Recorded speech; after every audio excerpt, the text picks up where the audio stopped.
बंगाल में चुनावी प्रचार के दौरान हम मौजूद हैं हरिन घाटा में और यहाँ पर बीजेपी अध्यक्ष जेपी नड्डा जी एक रोड शो के जरिए, पूरा नजारा हम आपको दिखाएंगे, एक बार जरा दिखाइए पूरा नजारा सामने का।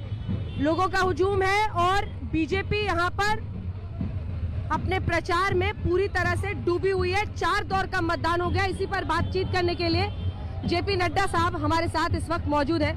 नड्डा जी, 4 तो हो गया, 4 दौर अभी बाकी है, कहाँ पर खड़े हैं? और ये यहाँ का तो रोड शो का लैप दिख रहा है, लेकिन वहाँ कुर्सी दिख रही है क्या आपको आगे? मुझे यहाँ बंगाल में एक ममता जी के प्रति एक जबरदस्त रोष दिख रहा है, गुस्सा दिख रहा है। और टोलाबाजी, तुष्टीकरण, तानाशाही, सिंडिकेट राज, पीसी भाईपो, इनका राज, इससे बंगाल की जनता त्रस्त है।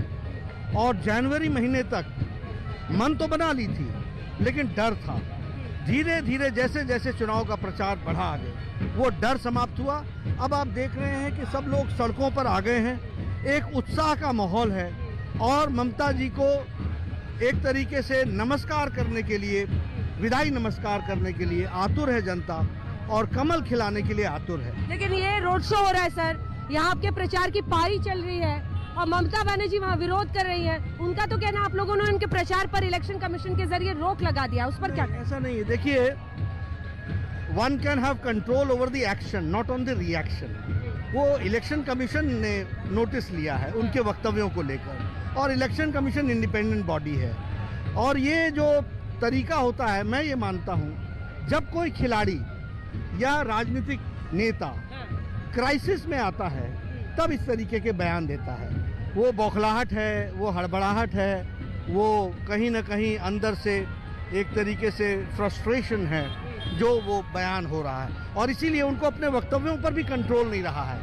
और देखिए, वो तो अपना इमेज प्रोजेक्ट कर रही है ना सर, फाइटर वाली इमेज। ठीक है ना, वो बैठी हुई है सड़क पे, वो पेंटिंग कर रही है, ऑयल पेंटिंग। अच्छा है, सब करें, लेकिन एक बात अंजना जी ध्यान रखिए, उनके हर नरेटिव को बंगाल की जनता ने नकार दिया है। बाहरी, भीतरी, संस्कृति, भाषा, नेता, गुजरात, बंगाल, ये सब बातें उन्होंने कही। आप लोगों को तो टूरिस्ट कहती है। सारी बातें बंगाल की जनता ने नकार दिया।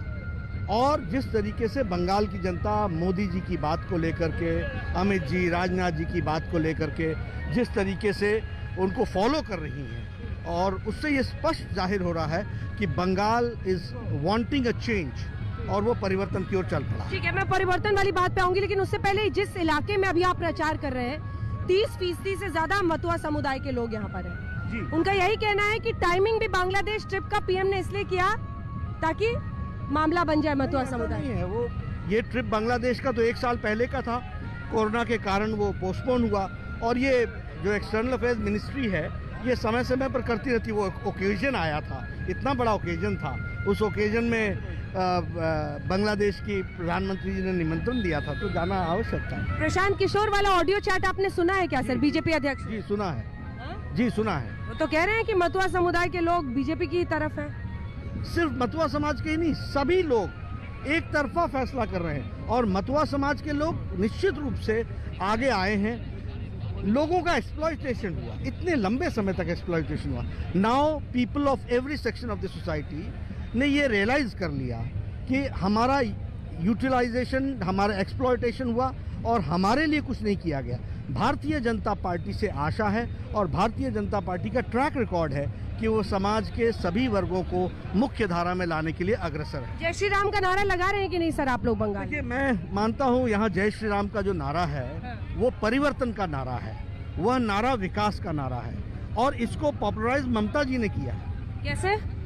जिस तरीके से उनको गुस्सा आया, किसी ने नारे लगा दिए, एक मुख्यमंत्री गाड़ी से उतर करके और नौजवानों को अरेस्ट कर ले, तो लोग तो ज्यादा नारे। जय सिया राम भी बोल रही हैं सर, चंडी पाठ भी पढ़ रही हैं, सब देखिए अंजना जी, 10 साल उन्होंने विसर्जन को रोका दुर्गा पूजा के, 10 साल सरस्वती पूजा नहीं होने दी। अब 10वें साल में घंटी बजा के क्या होगा? अब तो घंटी बज चुकी है। आपका कहना है कि बौखला गई हैं? अब वो चंडी पाठ कर रही हैं, 10 इयर्स क्या करती रही। और देखिए, ये जो पब्लिक है ना, ये सब जानती है, इसको सब मालूम है, हमसे ज्यादा मालूम है।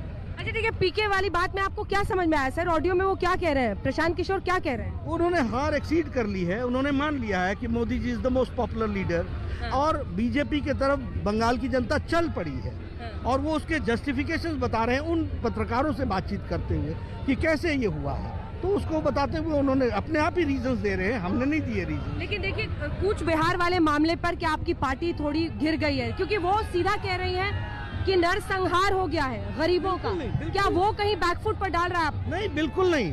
देखिए, हमारी नीयत साफ है, हमने सबके लिए जिनकी जाने गई उनके प्रति हम दुख की घड़ी है, उनके दुख प्रकट किया है। ममता जी ने इसमें सिलेक्शन किया है, किसी के प्रति दुख है, किसी के प्रति नहीं है। तो ये उनका एटीट्यूड बंगाल की जनता अच्छे से समझती है, हम अच्छे तरीके से जानते हैं और हम मानते हैं कि वो घटना जो हुई उसमें जो जाने गई, हताहत हुए, वो दुखदाई है। और जो आनंद वर्मन का भी डेथ हुई, लाइन में लगे हुए वोट डालकर आ रहा था, उसको मार दिया गया, ब्रॉड डेड हुआ, उसके प्रति भी हम वो हैं। इतना ही नहीं, वो बेचारा जो बिहार का एक ऑफिसर आया था वो दिनाजपुर में और उसको मार दिया गया, माता उसकी शव को देख करके डेथ हो गई, कोई इस पर कोई प्रतिक्रिया नहीं है। ये बताता है इनका कि they play politics and they are partisan, we are for all, सबका साथ, सबका विकास, सबका विश्वास। ममता बनर्जी लेकिन कह रही है कि पूरे चुनाव 8 दौर में मतदान कराने से लेकर सेंट्रल फोर्सेस का इस्तेमाल, बीजेपी पूरे चुनाव को हर तरीके से अपनी तरफ करी और यही इमेज वो पूरा प्रोजेक्ट कर रही हैं आपके ऑपोजिशन के तौर पर कंट्री वाइड। वो तमाम पार्टियों को लिखती हैं सर, वो उद्धव ठाकरे को लिखती है, सोनिया गांधी को लिखती है, एकजुट हो जाओ अगर बीजेपी को रोकना है, उसकी डिवाइसिव ऑटोक्रेटिक पॉलिटिक्स को रोकना है। तो देखिए, ये SOS जो है ना, save our souls, save our ship, ये उनका लास्ट हथियार है। रिस्पॉन्ड क्यों नहीं कर रहा है कोई? Why people are not responding?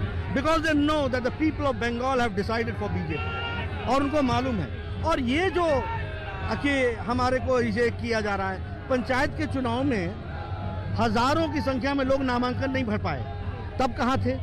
ये जो घटना घटी, सुजाता मंडल ने हमारे हरिजन भाइयों को, दलितों को भिखारी कह दिया।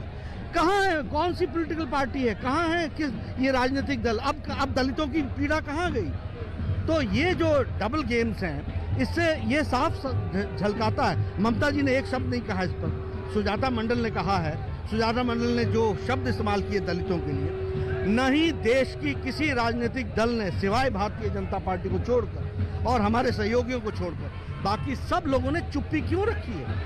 अभी तक तो कहर ढा गया होता अगर हमारी तरफ से, किसी की तरफ से कोई एक इस तरीके का गैर जिम्मेदाराना वक्तव्य आया होता। तो ये बताता है, and they know.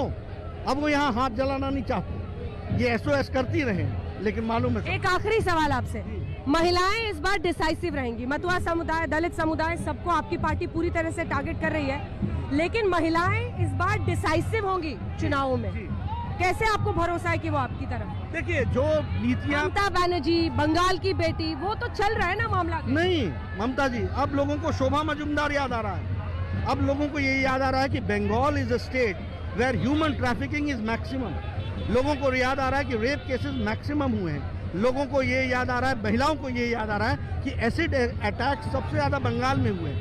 Undecided cases सबसे ज्यादा महिलाओं के अत्याचार के बंगाल में हुए।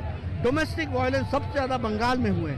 और बंगाल की महिलाओं ने मोदी जी के स्वच्छता अभियान, उज्ज्वला, उजाला, सौभाग्य योजना, इस सब ने महिलाओं को एम्पावर किया है। यहाँ मेरे पास एग्जैक्ट आंकड़े नहीं हैं, लेकिन समवेयर 76 लाख से ज़्यादा इज्जत घर बने हैं। इसका मतलब बंगाल जैसे नहीं, 1 crore something, 1 crore 36 lakh, sorry answer 1 crore. इसका मतलब बंगाल में महिलाओं यहाँ पर अपने दैनिक जीवन में कार्य करने, अपने नेचुरल नीड्स के लिए घर से बाहर जाया करती थी। मोदी जी ने उनको सशक्तिकरण दिया है। ये सब चीज़ों का असर पड़ा। 2 मई के बाद भी ऐसा इंटरव्यू मिलेगा सर? जी। और सीटें कितनी होंगी? सीटें 200 पार, 200 पक्का? पक्का। मतलब वहाँ पे तो पीके कह रहे हैं कि 100 के पार गए तो हम इस्तीफा दे देंगे। उन्होंने तैयारी कर ली है, तभी तो उनके मुंह से ये निकला कि मोदी जी बराबर कोई पॉपुलर लीडर नहीं है। चलिए बहुत बहुत धन्यवाद आपका नरेंद्र। तो जेपी नड्डा जी को आप सुन रहे थे, जिनका कहना है कि ममता दीदी बौखलाई हुई हैं, हम तो 200 पार जा रहे हैं, वहां पर समर्पण है, हार पहले से मान चुके हैं। इन्हीं तमाम मुद्दों पर चर्चा करते हुए वो इस रोड शो में आगे बढ़ रहे थे। इस दुनिया की बाकी खबरों के लिए आप देखते रहिए आज तक।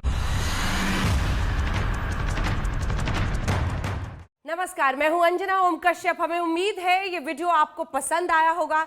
लेटेस्ट खबरों के लिए यूं ही देखते रहिए आज तक, और इस वीडियो के पसंद आने पर लाइक, शेयर एंड सब्सक्राइब करना ना भूलें।